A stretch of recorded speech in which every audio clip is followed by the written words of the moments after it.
पूर्व जन्मों के कर्मों से ही हमें इस जन्म में माता, पिता, भाई बहन, पति पत्नी, प्रेमी प्रेमिका, मित्र शत्रु, सगे, संबंधी इत्यादि संसार के जितने भी रिश्ते नाते हैं सब मिलते हैं, क्योंकि इन सब को हमें या तो कुछ देना होता है या इनसे कुछ लेना होता है। संतान के रूप में कौन आता है? वैसे ही संतान के रूप में हमारा कोई पूर्व जन्म का संबंधी ही आकर जन्म लेता है, जिसे शास्त्रों में 4 प्रकार से बताया गया है।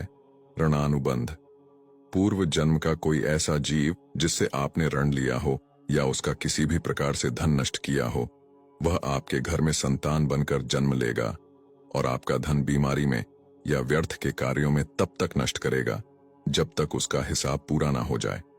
शत्रुपुत्र, पूर्व जन्म का कोई दुश्मन आपसे बदला लेने के लिए आपके घर में संतान बनकर आएगा और बड़ा होने पर माता, पिता से मारपीट, झगड़ा या उन्हें सारी जिंदगी किसी भी प्रकार से सताता ही रहेगा। हमेशा कड़वा बोलकर उनकी बेइज्जती करेगा व उन्हें दुखी रखकर खुश होगा। उदासीन पुत्र, इस प्रकार की संतान न तो माता पिता की सेवा करती है और ना ही कोई सुख देती है, बस उनको उनके हाल पर मरने के लिए छोड़ देती है। विवाह होने पर यह माता पिता से अलग हो जाते हैं।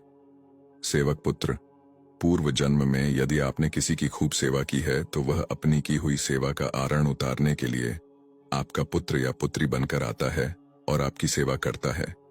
जो बोया है वही तो काटोगे। अपने माँ बाप की सेवा की है तो ही आपकी संतान वृद्धावस्था में आपकी सेवा करेगी, वरना कोई पानी पिलाने वाला भी पास नहीं होगा। आप यह ना समझें कि यह सब बातें केवल मनुष्य पर ही लागू होती हैं। इन 4 प्रकार में कोई सा भी जीव आ सकता है।